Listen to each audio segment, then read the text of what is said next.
Yo, yo, yo, tis I don't have my tripod and I got these flies flying around me. But I just watched the movie She Rides Shotgun, directed by Nick Rowland. Fantastic. Anna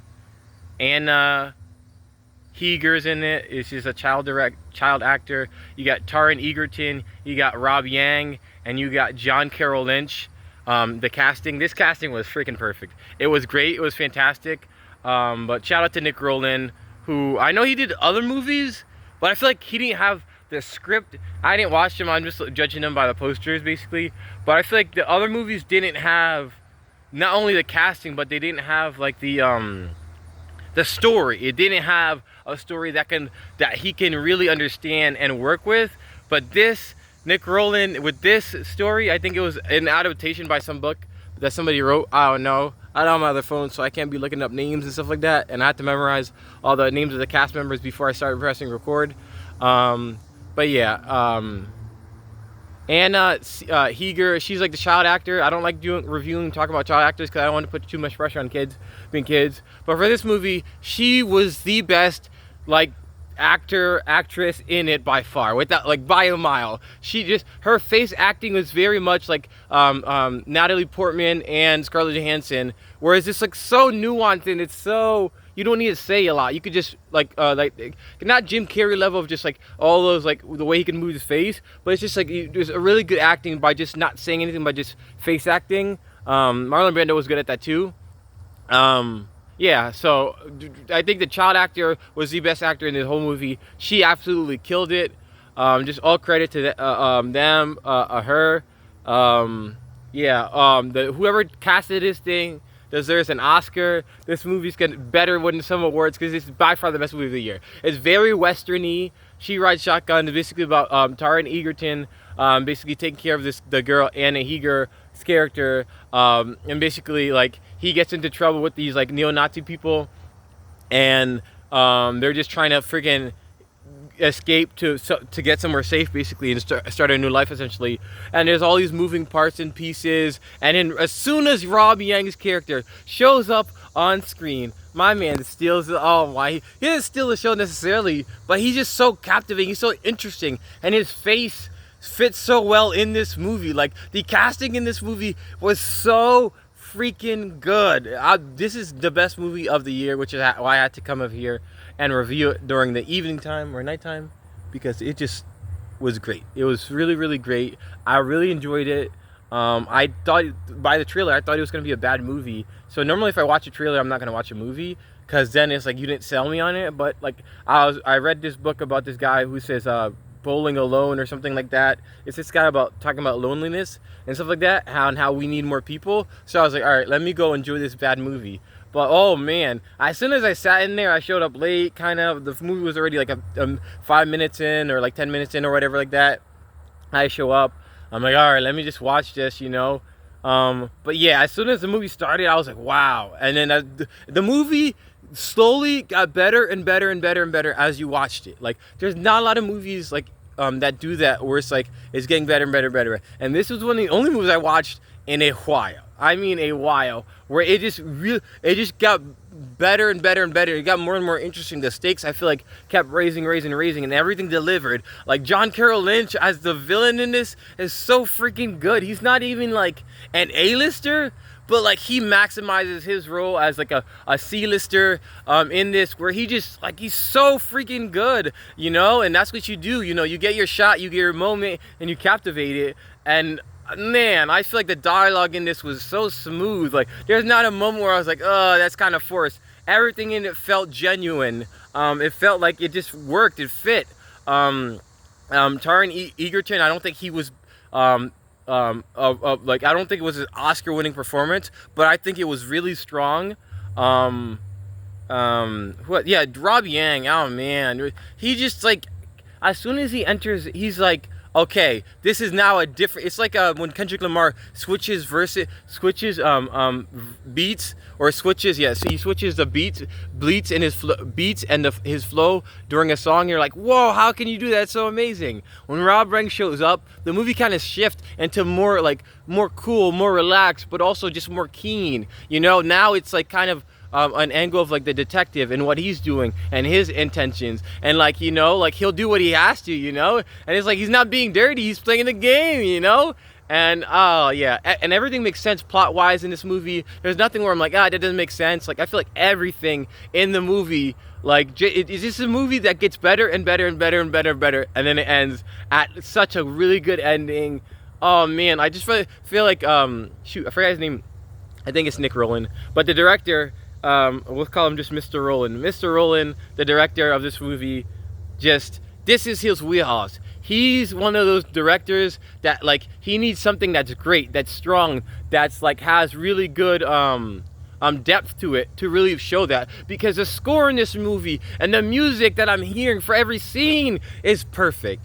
Like it's so good. And then like I've been listening to a bunch of videos about scoring and music and orchestra, or like just scoring music and learning how to do all that stuff, and just like mixing and mastering and things like that. And normally I don't really notice it, but I just noticed how well like they were, just to see the images I'm seeing with the sounds that I'm hearing just fit the movie. And again, like I'm gonna keep saying it, it just kept getting better and better and better and better and better and better and better. And that's why I think this movie's gonna win on, maybe not best picture necessarily, but best, well, I don't know, I forget all the categories, but it's gonna win a bunch of like awards for the Oscars, because if Anora won for being like really unique and fun and interesting, kind of out there, this movie is not out there. It's very westerny, it's very grounded, but it's not grounded in the sense of just like, this is realistic. It's like grounded in the sense of like, this is like, it's more like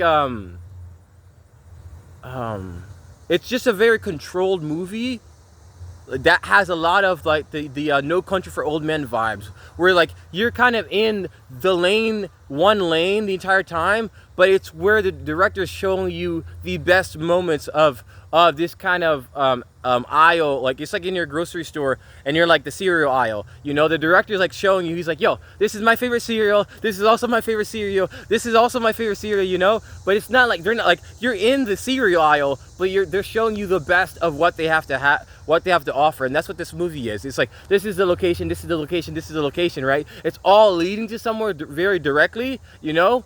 But it's like you're showing the best scenes, the best images, the best moments. And just like earlier today, I talked about Fantastic Four living up to its, not measuring up and not going like going up to par, like not like reaching its peak, or not reaching the level that it should have. This movie did from the beginning, and then it got better and better and better. So shout out to Nick Rowland, I think is the director's name, I forget, but shout out to Mr. Rowland, the guy who directed this movie. Shout out to the casting, which was fantastic. Shout out to all the actors who delivered, you know. The supporting cast was so strong in this movie. I don't think there was a star in this movie. I think just everybody in the movie was a star. Everyone did a fantastic job. And I'm really, really glad this movie existed. I'm really glad I got to watch this, because, oh man, it was a doozy. It was just, they knocked that apart. This joint is so fantastically good.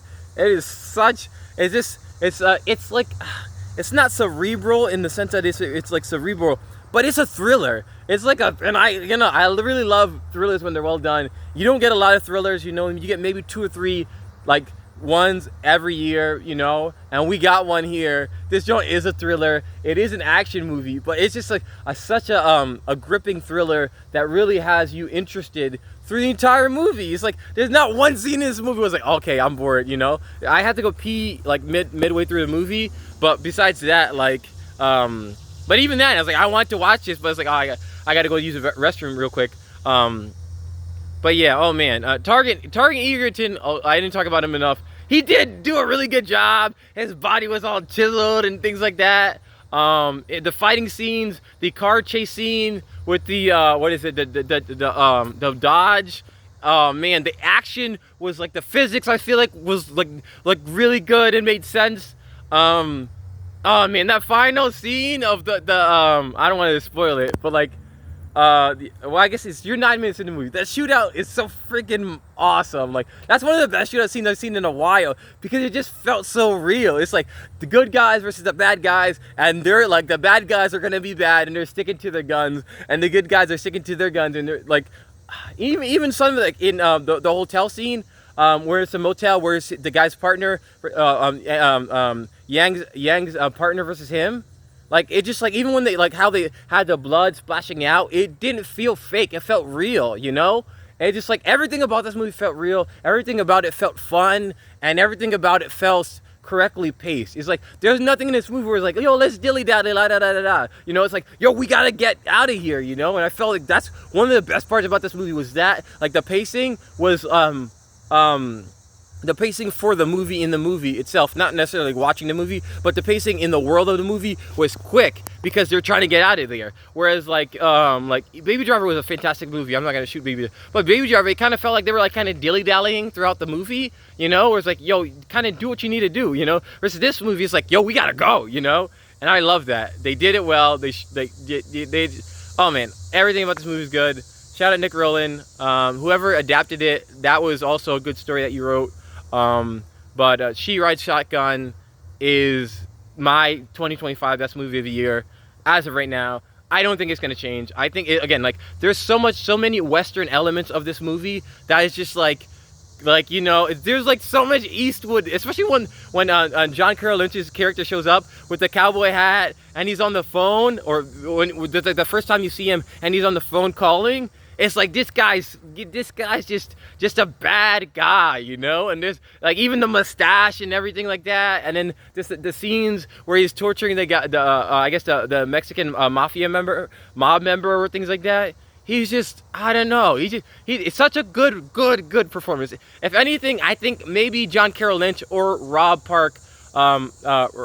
Yang's character. I don't know. Everyone's so good in this movie. I'm not giving this to anybody. Everyone's great. This movie's fantastic. Go watch it yesterday. Yeah. Again, like, and just another shout out to the casting director, because whoever the casting director is, you killed it. Just thank you for like doing your job. And I think a lot of movies now also suffer from that, is that the casting isn't that good. Even though you have like these really good actors, they're not right for the movie, you know. And it was kind of stupid that like the Oscars were like, oh, we're not going to give out an award for casting.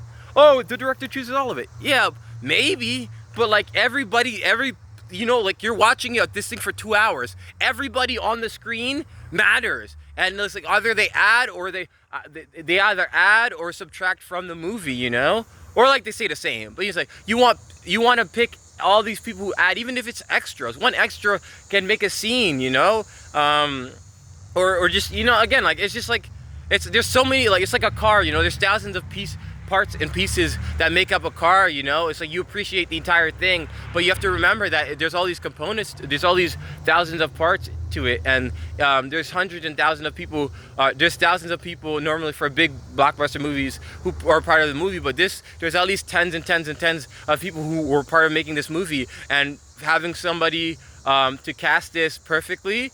And this was perfect casting. Don't get it mixed up. This was perfect casting. To have somebody who cast this perfectly and does such an amazing job. Just respect, props.